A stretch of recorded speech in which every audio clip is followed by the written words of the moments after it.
اپنے معاملات کو سدھارنے کی بہت اشد ضرورت ہے ہمیں، اپنے اعمال کو سدھارنے کی بہت اشد ضرورت ہے ہمیں.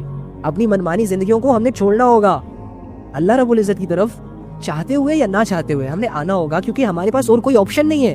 ہاں ایک آپشن ہے، لیکن اس میں ہمارا بھلا نہیں ہے، اس میں ہمارا فائدہ نہیں ہے. اور وہ کیا ہے؟ شیطان کی بتائی ہوئی زندگی.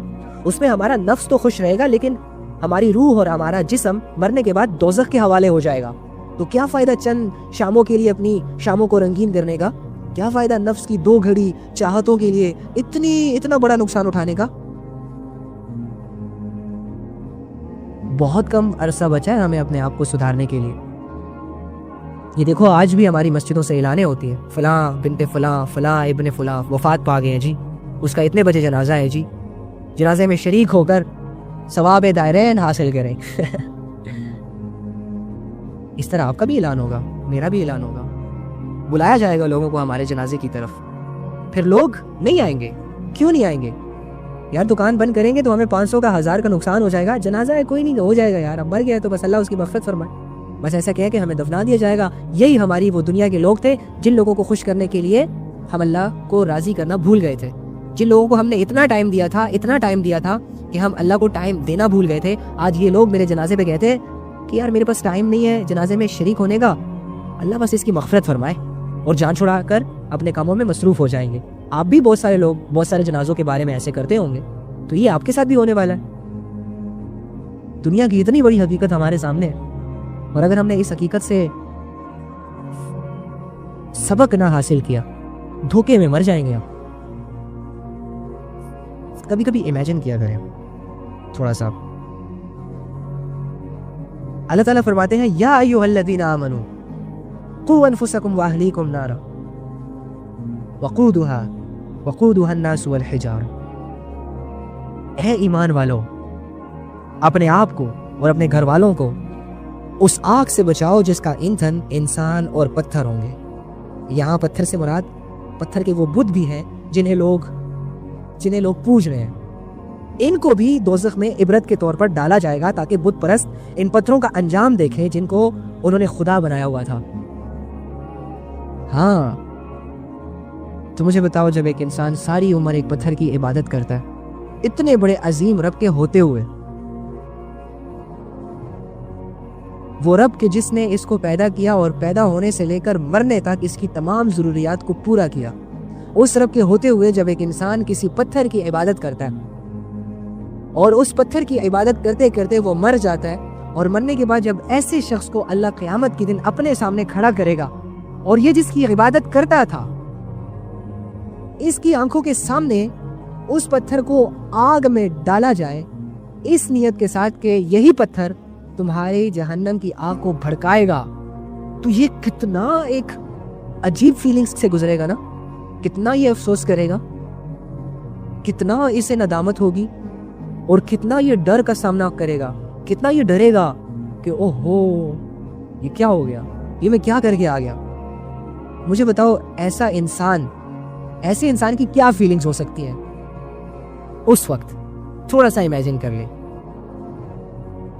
کہ لیٹ سپوز اللہ بچائے میں کسی پتھر کی عبادت کروں، لوگ میرے پاس آئے اور مجھے یہ کہیں کہ یار تمہارا رب یہ پتھر نہیں ہے، یار یہ بول نہیں سکتا، سن نہیں سکتا، کھا نہیں سکتا، پی نہیں سکتا، تمہیں بیویاں کہاں سے دے گا، تمہیں بچے کہاں سے دے گا، اسے تو تم نے اپنے ہاتھوں سے بنایا ہے، اور آج تم اس کے سامنے پوجا کر رہے ہو، عبادت کر رہے ہو، اس کو راضی کرنے کے لیے اس پہ چڑھائے جا رہے ہو، دودھ کی ندیاں، دودھ کی بوتلیں اس پر بہائے جا رہے ہو. اگر مجھے کوئی یہ شخص سمجھائے کہ یار دیکھو تمہارا رب جو ہے نا، تمہیں جس نے پیدا کیا ہے وہ زمینوں اور آسمانوں کا مالک ہے، اس نے صرف تمہیں پیدا نہیں کیا بلکہ اس نے پوری دنیا کو بنایا ہے، اس نے تمہیں صرف زندگی نہیں دی بلکہ دنیا کی تمام مخلوقات کو اس نے زندگی دی ہے، اور وہ تمہارے کام بنا رہا ہے، وہ تمہیں پیدا کر رہا ہے، وہ تمہاری سانسیں چلا رہا ہے، وہ تمہیں رزق دے رہا ہے، وہ تمہارے مسئلے حل کر رہا ہے، وہ تمہاری پریشانیوں کو دور کر رہا ہے.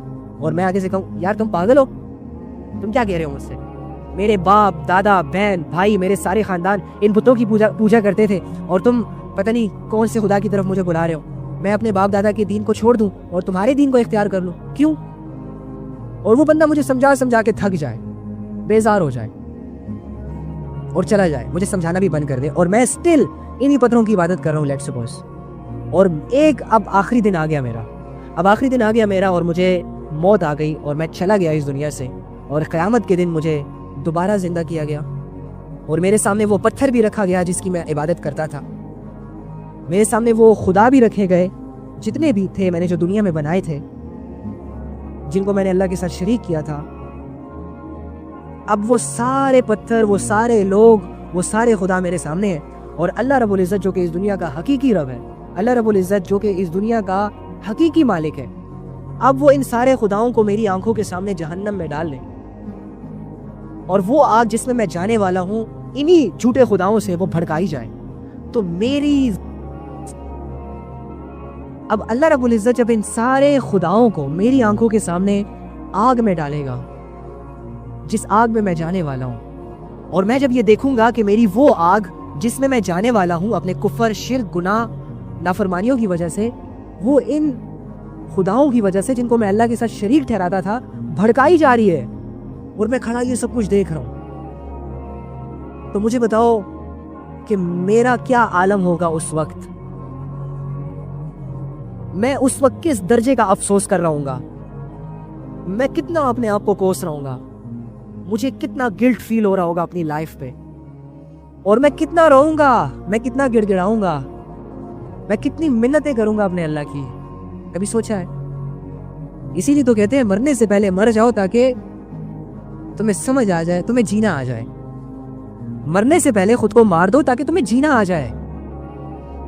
ہاں، خودی سے نکلو، منمانیوں سے نکلو، نفسانی چاہتوں سے، نفسانی خواہشوں سے نکلو، اپنی خواہشوں کو اللہ کے لیے قربان کرو، اپنے نفس کو اللہ کے لیے قربان کرو، مار دو خود کو، اپنی ہستی کو اللہ کے لیے، اور کر گزرو وہ کام جو اللہ رب العزت نے کرنے کو کہا ہے۔ مان لو وہ احکامات، چاہے تمہارا دل چاہے یا چاہے تمہارا دل نہ چاہے، کہ جو احکامات قرآن کے ذریعے سے اللہ رب العزت نے تم تک پہنچا دیے، جن کو تم جانتے ہو اور جان بوجھ کر ان پر عمل نہیں کرتے، مرنے سے پہلے کر گزرو وہ کام، اپنی منمانی زندگی مت گزارو، کامیاب ہو جاؤ گے، سرخرو ہو جاؤ گے، زندگی مل جائے گی تمہیں، حسین زندگی، پھر کرو جو کرنا۔ تو میرا کیا عالم ہوگا لیٹ سپوز اگر میں ایسی سچویشن میں اپنے اللہ کے پاس چلا گیا؟ میں کتنا روؤں گا، میں کتنی منتیں کروں گا اپنے رب کی؟ کیا میں گڑ گڑاؤں گا نہیں اللہ کے سامنے کہ اللہ مجھے واپس دنیا میں بھیج دے پلیز؟ میں اب نہیں کروں گا، نہ میں بت کی پوجا کروں گا، نہ میں خاندان کے ان کلچرز کو فالو کروں گا کہ جو نافرمانی تھی آپ کی لیکن لوگ اسے فالو کر رہے تھے تو میں بھی فالو کر رہا تھا۔ اللہ میں کوئی ٹک ٹاک نہیں یوز کروں گا، اللہ میں کوئی انسٹاگرام پہ بےہودہ فلمیں، فحش فلمیں نہیں دیکھوں گا۔ کیا میں اللہ سے یہ کہوں گا نہیں جب میں اپنی آنکھوں سے سب کچھ دیکھ لوں گا؟ تو ڈیفینیٹلی کہوں گا، میں انسان ہوں، خود سے محبت کرتا ہوں، میں یہ گوارا نہیں کرتا کہ مجھے کوئی ایک چونٹی بھی کاٹ کے چلا جائے، میں یہ گوارا نہیں کرتا کہ کوئی انسان آ کے مجھے ایک سوئی چبو کے بھی چلا جائے، میں یہ گوارا ہی نہیں کرتا اپنے لیے کہ کوئی بغیر وجہ کے مجھے تھپڑ مار کے چلا جائے۔ میں خود سے محبت کرتا ہوں، میں کیسے گوارا کرتا ہوں کہ مجھے کوئی درد دے؟ تو وہاں جب میں دیکھوں گا کہ مجھے تو اب اصل درد ملنے والا ہے، جب میں وہاں دیکھوں گا کہ میرے جسم ایک بہت بڑے عذاب کے حوالے ہونے والا ہے، تو میں گڑ گڑاؤں گا نہیں اللہ کے سامنے، میں معافیا نہیں مانگوں گا اپنے رب سے، میں زندگی پر افسوس نہیں کروں گا جو میں نے گزاری ہوگی دنیا میں، اور کیا مجھے وہ باتیں یاد نہیں آئیں گی لوگوں کی کہ جو لوگ مجھے اللہ کی طرف بلاتے تھے؟ وہ ویڈیوز کیا میرے سامنے نہیں آئیں گی کہ جن ویڈیوز میں مجھے لوگ اللہ کی طرف بلاتے تھے اور میں نہیں جاتا تھا؟ اور کیا مجھے میرے گناہ یاد نہیں آئیں گے پھر جب میں گلٹ فیل کروں گا، جب میں افسوس کے عالم میں ہوں گا کہ جو گناہ جن کی لذت 5 سیکنڈ 2 سیکنڈ کی تھی لیکن میں نے کر لیا تھا، 5 سیکنڈ 2 سیکنڈ کی لذت کے لیے اتنے بڑے رب کی نافرمانیاں جو میں نے کی تھی، کیا مجھے یاد نہیں آئیں گی؟ کیونکہ وہی گناہ تو وجہ بنے نا مجھے اس عذاب کے حوالے کرنے کے۔ ہاں، ان سچویشن سے پھر ایک نافرمان، ایک مشرک، ایک اللہ کا باغی گزرے گا وہاں پہ۔ مذاق نہیں ہے، یہ مذاق نہیں ہے۔ اگر ایک باپ اپنے بچے سے یہ کہتا ہے نا کہ بیٹا پڑھ لو، اگر نہیں پڑھو گے تو ان پڑھوں کا کوئی مقام نہیں ہے اس دنیا میں، اگر نہیں پڑھو گے، اگر پڑھائی پہ توجہ نہیں دو گے تو دنیا میں در بدر کی ٹھوکریں کھاؤ گے، لوگ تمہیں 1000-2000 کے لیے ذلیل کریں گے۔ اب وہ بچہ تو اس سٹیج پر نہیں گیا ہوتا نا پہلے سے، لیکن اس کا باپ اسے اسی لیے سمجھا رہا ہوتا ہے کہ باپ کو پتا ہوتا ہے کہ اگر یہ برائی کرے گا، یہ سستیاں کرے گا تو اس کا فیوچر تباہ ہو جائے گا۔ تو جب ایک باپ کو اپنے بچے کی اتنی فکر ہے تو اللہ رب العزت نے بھی جو ایک انسان کو سمجھایا ہے نا کہ یہ نیک اعمال کر لو، یہ کر لو، یہ پردہ کر لو، یہ زنا مت کرو، یہ نماز پڑھ لو، یہ میری عبادت کر لو، یہ دنیا کو دھوکہ سمجھ کر اس میں رہو، تو یہ اسی لیے کہا ہے تاکہ تم آخرت میں ناکام نہ ہو جاؤ. ہم نے اسے بہت لائٹ لیا ہوا ہے, ہمیں تو کچھ سمجھ ہی نہیں آتی, ہمیں تو کچھ پتہ ہی نہیں ہے. ہاں, آنکھیں بند کرنے سے کچھ بھی نہیں ہوگا بھائی. تم پیدا ہو گئے ہو اس دنیا سے, تمہارے سامنے امتحان ہے, تم امتحان سے بچ نہیں سکتے. اگر پیدا نہ ہوئے ہوتے یا جانور ہوتے یا کوئی درخت ہوتے یا کوئی گھاس ہوتے تو چلو پھر تمہیں یہ حق تھا کہ موج مستی کی زندگی گزارو. کیا ہے, قیامت آئے گی بس سب ختم ہوگا, تم بھی ختم ہو جاتے. لیکن تم انسان پیدا ہو گئے ہو نا, اب انسانوں کا تو حساب کتاب ہے, تو تم نے اس حساب کتاب میں اپنے لیے کامیاب ہونا ہے. کامیابی کے لیے تم نے اللہ کی شریعت کے حدودوں کے اندر آنا ہے. اگر اس سے باہر نکل گئے تو زندگی ہے, گزر جائے گی, لیکن ناکام ہو جاؤ گے. اتنی آسان باتیں آپ کو سمجھ نہیں آ رہی. یہ ہماری زندگی جو ہمیں اللہ سمجھا رہا ہے, جو اللہ فطرت کو جانتا ہے, جو اللہ انسان کو جانتا ہے, جو اللہ یہ کہتا ہے لا یکلف اللہ نفسا الا وسعہا, کہ میں کسی انسان پر وہ بوجھ نہیں ڈالتا کہ جو بوجھ وہ اٹھا نہ سکے. تو مجھے بتاؤ, کیا آخرت کی تیاری, کیا یہ اعمال جو اللہ رب العزت نے ہم پر فرض کیے ہیں, کیا یہ ہم پر اتنے بھاری ہیں کہ ہم اسے اٹھا نہیں سکتے, ہم اسے فالو نہیں کر سکتے؟ کر سکتے ہیں نا, اسی لیے تو اللہ نے فرض کیے. اب نہیں کر رہے تو کیوں نہیں کر رہے؟ یہ اس وجہ سے نہیں کہ ہم کمزور ہیں. بہت سارے امپلائیز ہوتے ہیں کہ بہت بڑے بڑے کام کر سکتے ہیں, لیکن وہ نہیں کرتے. کیوں نہیں کرتے؟ کیا وہ نہیں کر سکتے؟ کر سکتے ہیں, سستیوں کی وجہ سے نہیں کرتے. بہت سارے نوکر چاکر ہوتے ہیں ہمارے گھروں میں کہ جن کو بہت آسان کام دیا گیا ہوتا ہے ہماری طرف سے کہ یار تم یہ کر لو, تم یہ کر لو, تم یہ کر لو, لیکن وہ نہیں کرتے. کیوں نہیں کرتے؟ کیا وہ کام نہیں کر سکتے؟ کر سکتے ہیں, اپنی سستیوں کی وجہ سے نہیں کرتے. اسی طرح اللہ رب العزت نے انسان پر جتنے بھی احکامات فرض کیے ہیں نا, لڑکیوں پر یہ جو پردہ فرض کیا ہے, لڑکوں پر یہ جو کردار کا پاک کرنا, آنکھوں کو جھکانا جو فرض کیا ہے, لڑکے لڑکیاں اور اس دنیا کے تمام مسلمانوں پر یہ جو نماز فرض کی گئی ہے, یہ جو وراثت کے احکامات فرض کیے گئے ہیں, یہ جو جہاد فرض کیا گیا ہے, یہ جو حج فرض کیا گیا ہے, یہ جو رمضان کے روزے فرض کیے گئے ہیں, یہ جو جھوٹ اور سچ میں جھوٹ کو چھوڑنا اور سچ کو اختیار کرنا فرض کیا گیا ہے, یہ جو دھوکہ اور سچائی اور ایمانداری میں سچائی اور ایمانداری کو اختیار کرنا اور دھوکے کو چھوڑ دینا, سود اور حلال میں سود کو چھوڑ کے حلال طریقے سے بزنس کرنا جو ہم پر فرض کیا گیا اللہ کی طرف سے, یہ کر سکتے ہیں ہم. اس میں سے کوئی بھی ایسا حکم نہیں ہے کہ جو ہم نہیں کر سکتے, یہ بات یاد رکھیے گا. اگر اس میں سے کوئی بھی ایسا حکم آتا نا کہ جسے کوئی انسان نہیں کر سکتا, تو اللہ رب العزت ہم پر فرض ہی نہ کرتا. اللہ رب العزت ایسے احکام کو دنیا میں نازل ہی نہ کرتا انسانیت کے لیے. لیکن اللہ نے وہی احکامات انسانوں پر نازل کیے ہیں کہ جو احکامات انسان پورے کر سکتا ہے. اب اگر وہ پورے نہیں کر رہا تو یہ اس کی اپنی سستی ہے, یہ اس کا اپنا لبرل مائنڈ ہے, یہ اس نے خود ہی پتہ نہیں کس قسم کا فیمنسٹ بنا کے زندگی گزار رہا ہے. تو یہ اس کا اپنا ہیڈک ہے, یہ اللہ کی طرف سے کوئی زیادتی نہیں ہے ہم پر. ہاں, اللہ تو مالک ہے, وہ تو حکم جاری کرے گا, اور کریم مالک ہے, ظلم نہیں کرتا کسی پہ. لیکن دنیا میں تو ہم دیکھتے ہیں کہ ایک ظالم بادشاہ کے احکامات بھی ہم مان لیتے ہیں, ایک ظالم باس جن کو ہماری دکھ درد تکلیفوں سے کوئی لینا دینا نہیں ہوتا, جن سے ہم ایک چھٹی مانگتے ہیں نا ویلڈ ریزن بتا کر, تو وہ بھی نہیں دیتا. اس کے باوجود ہم ایسے باس کی غلامی کرتے ہیں, اور وہ ہمارے اوپر اتنا بھاری برڈن ڈالتا ہے کہ ہم اس کو اٹھا ہی نہیں پاتے, ہم سے اوور ٹائم کام لیتا ہے. لیکن پھر بھی ہم کرتے ہیں چپ چاپ کر کے. اس وقت تو نہیں کہتے کہ یار یہ جو میرا باس ہے نا یہ مجھ سے بہت زیادہ کام کروا رہا ہے. چند ٹکوں کے لیے بہت بڑے بڑے بھاری مشکل کام کر لیتے ہیں. کیا اللہ رب العزت جو کہ اتنا عظیم مالک ہے, جو کہ اتنا عظیم خالق ہے, جو کہ بندوں پر رؤوف ہے, رحیم ہے, کریم ہے, اس نے یہ جو 2 4 10 20 عبادتیں ہم پر فرض کی ہیں, کیا ہم یہ نہ کریں؟ کیا ہم اس میں اپنے نفس کو دیکھتے رہیں کہ میرا نفس چاہے گا تو میں کروں گا, یا کیا ہم خوشیوں کو دیکھتے رہیں کہ جب ہم خوش ہوں گے تو ہم اللہ کی مانیں گے, اور جب ہم پریشان ہوں گے تو ہم اپنے دین سے تعلق توڑ دیں گے؟ یہ کیسے طریقہ ہے بھائی زندگی گزارنے کا؟ یہ کیسے مومن ہے بھائی؟ ایسے کیسے ہو سکتا ہے؟ سمجھنے کی بہت ضرورت ہے. یہ باتیں جو میں کر رہا ہوں یہ کوئی آسمانی باتیں نہیں ہیں, یہ تو ہماری اپنی باتیں ہیں بھائی, ہماری اپنی ڈسکشن ہے, جنرل باتیں ہیں.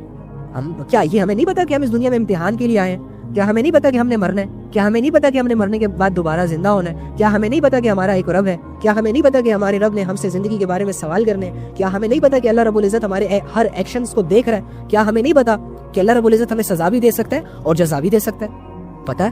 جس سے بھی پوچھو گا جس سے بھی پوچھیں گے جی مجھے پتا ہے، جی مجھے پتا ہے، جی مجھے پتا ہے۔ ارے جب پتا ہے تو پتا ہونے کے بعد کیا کرنا ہے تمہیں؟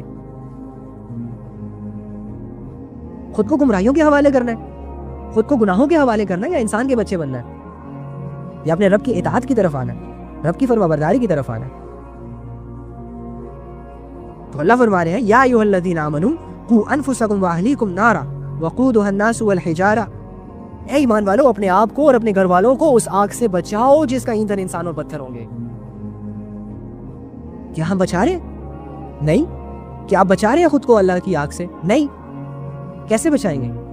کہ اللہ نے ہمیں یہاں پر اس آیت کے ذریعے سے یہ کہا ہے کہ جاؤ سمندر کے کنارے بالٹیاں لے کر چلے جاؤ اور اپنے لیے خوب پانی جمع کر لو، کیونکہ قیامت کے دن بہت بڑی آگ تمہاری نظروں کے سامنے آئے گی، تو جتنا پانی تم نے جمع کیا ہوگا وہ پانی اپنی آگ پر ڈال دینا تو تم آگ سے بچ جاؤ گے، اور اپنے گھر والوں کو بھی اس میں شامل کر لو، بڑی بڑی ٹینکیاں لے کر آ جانا پانی کی۔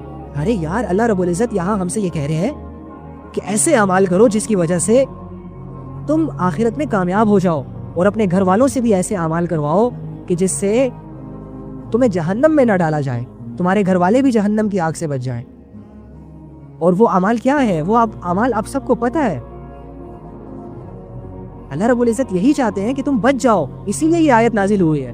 اگر اللہ رب العزت کو آپ سے کوئی ذاتی دشمنی ہوتی تو وہ ایسی آیتیں نازل کرتا آپ کے لیے، وہ آپ کو یہ کہتا کہ بچ جاؤ آگ سے، بچ جاؤ آگ سے، اور آپ کے گھر والوں، وہ تو آپ کے گھر والوں کا بھی بھلا چاہ رہا ہے کہ آپ بھی بچ جاؤ، گھر والوں کو بھی بچا لو۔ اتنا کریم رب، اتنا عظیم رب۔ اب مجھے بتاؤ، کیا ہم خود کو بچا رہے ہیں؟ کیا ہمارے اعمال جنت والے ہیں؟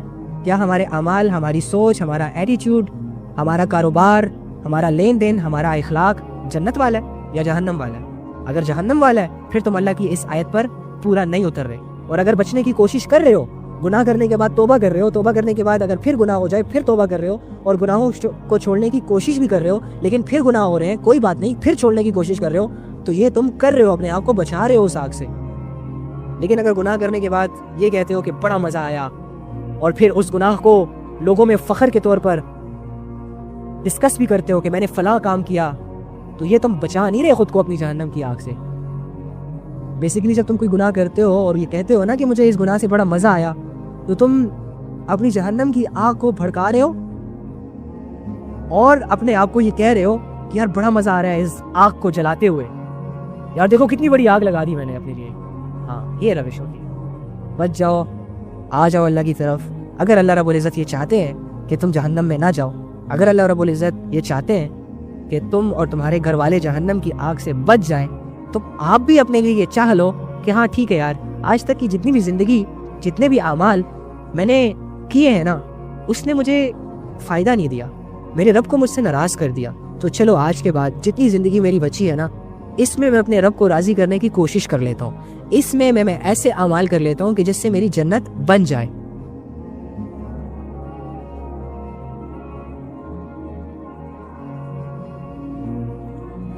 ٹھیک ہے؟ اچھا، اور پھر آگے اللہ رب العزت کیا فرما رہے ہیں تھوڑی سی آیتیں چھوڑنے کے بعد؟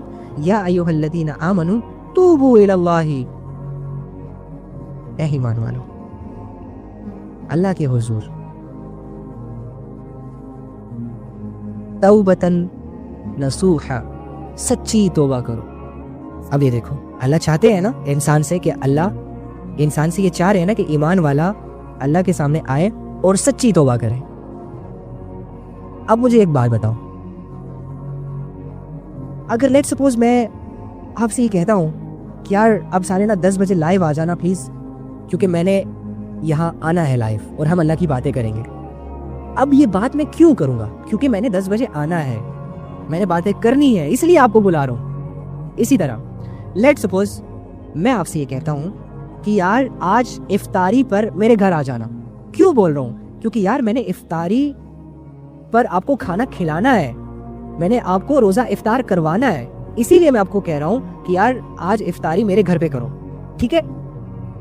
اب میں تو جھوٹا ہو سکتا ہوں، چلو لیٹ سپوز، لیکن مجھے یہ بتاؤ کہ اللہ رب العزت یہ جو آپ سے کہہ رہے ہیں کہ اے ایمان والو اللہ کے حضور، اللہ کے سامنے سچی توبہ کرو، کیوں کہہ رہے ہیں؟